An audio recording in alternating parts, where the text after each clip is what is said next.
Assalamualaikum warahmatullahi wabarakatuh. Selamat berjumpa kembali bersama saya di YouTube Pembelajaran AM Channel.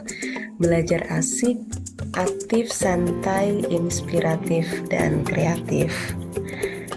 Bismillahirrahmanirrahim. Kali ini saya membuat sebuah video pembelajaran.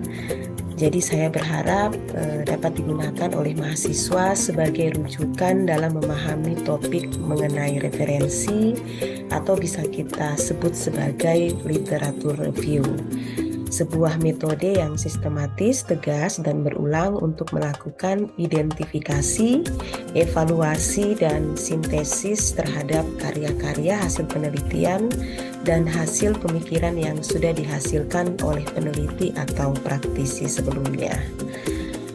Seorang mahasiswa yang akan menyusun sebuah karya ilmiah, baik itu berupa skripsi, tesis, atau karya tulis, istilah atau penulisannya biasa lebih dikenal dengan tulisan tinjauan pustaka.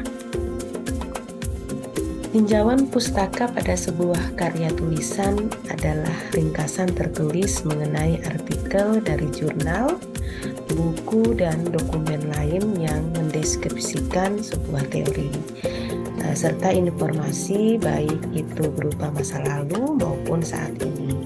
Jadi tinjauan pustaka adalah kegiatan penelitian yang juga tidak kalah penting selain masalah penelitian, pertanyaan penelitian, tujuan penelitian, dan metode penelitian. Banyak definisi tentang sebuah teori, namun di sini saya mengambil contoh definisi teori menurut Kerlinger ya. Jadi dikatakan teori adalah seperangkat konstruksi atau variabel, definisi, dan proposisi atau hal yang berarti harus dapat dipercaya, disangsikan, disangkal, atau dibuktikan benar tidaknya, saling terkait yang menyajikan pandangan sistematis tentang fenomena dengan menentukan hubungan antar variabel.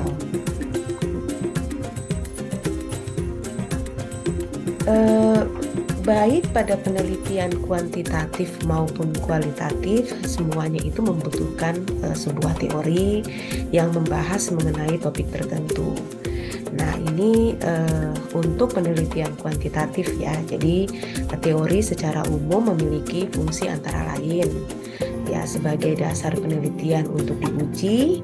Kemudian pada bab 2 akan dijelaskan secara komprehensif, dapat menjadi framework atau kerangka kerja, dan oleh karena merupakan sebuah dasar penelitian, maka akan terbentuk hipotesa yang akan diuji dan diverifikasi.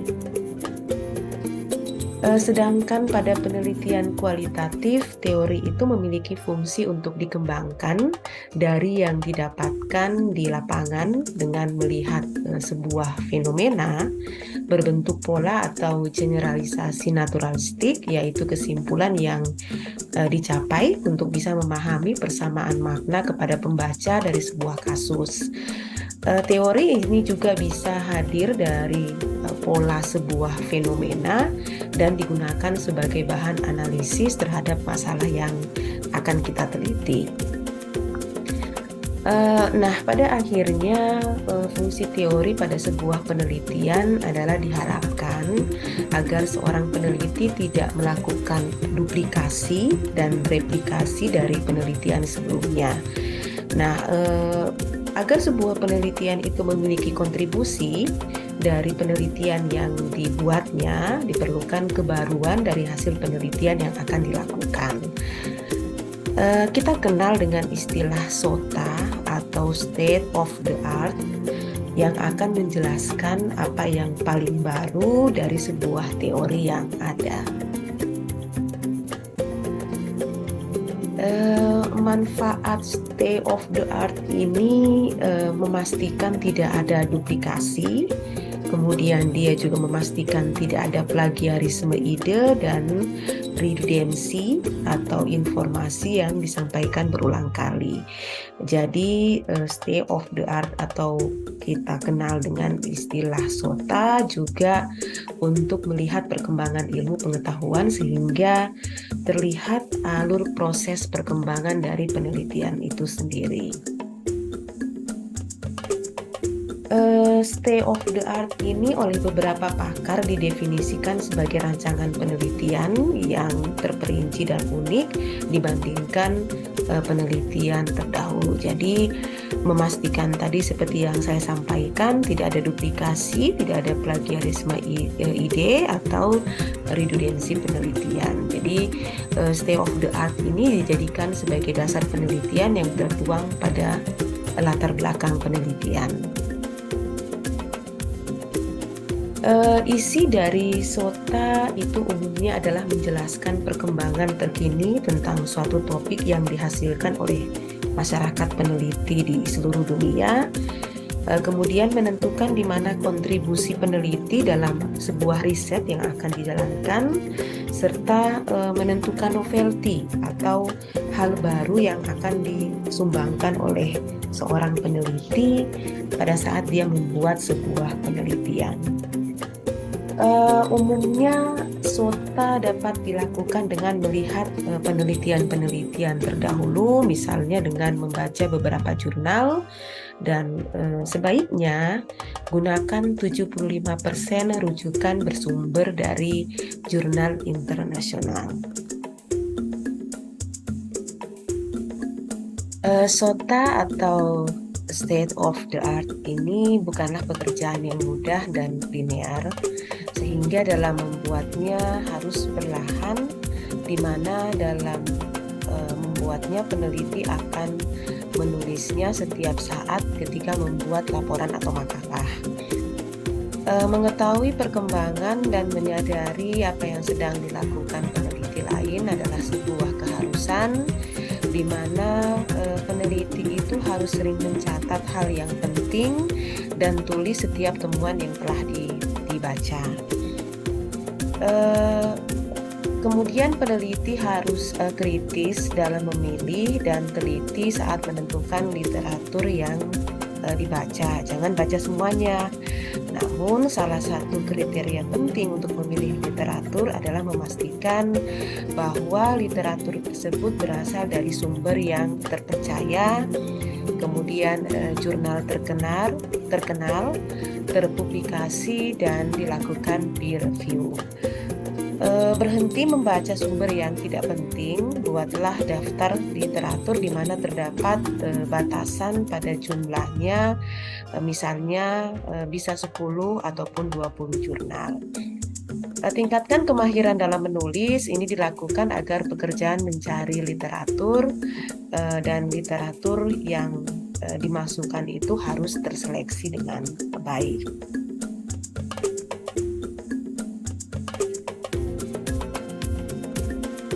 Ya, sebelumnya berikut ini ada beberapa cara yang dapat dilakukan oleh mahasiswa dalam mencari referensi. Ya, yang pertama adalah membaca buku. Cara pertama yang bisa dilakukan oleh mahasiswa untuk mencari sumber atau referensi sebuah skripsi yang akan dibuat oleh mahasiswa adalah dengan membaca buku. Mahasiswa bisa membaca buku baik itu di perpustakaan kampus, perpustakaan pusat, perpustakaan nasional, dan dari mana saja tempat yang memuat koleksi buku yang relevan dengan yang dicari. Kemudian bertanya pada teman atau kepada dosen. Cara mencari referensi yang kedua adalah mahasiswa bisa mendapatkan referensi baik dari saran teman maupun dosen. Mahasiswa juga dapat berkonsultasi dengan dosen mengenai buku apa yang sesuai dengan skripsi yang dibuat mahasiswa dan materi yang sesuai dengan yang akan dikerjakan.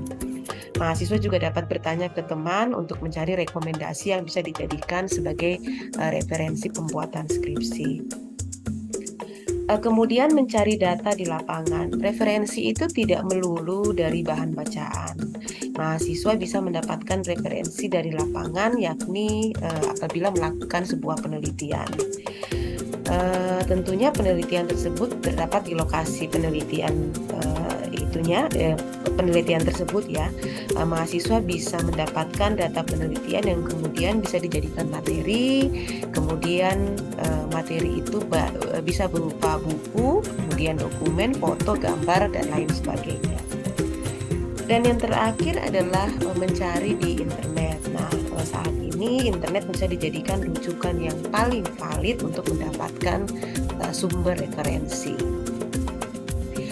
Iya, next di sini berikutnya beberapa website yang mengindeks referensi dalam berbagai bentuk, mulai dari buku, kemudian ada jurnal, proceeding, dan lain-lain yang dapat digunakan oleh mahasiswa dalam mencari literatur review. Yang pertama kita lihat di sini adalah Scopus. Jadi mahasiswa bisa membuka dengan website www.scopus.com.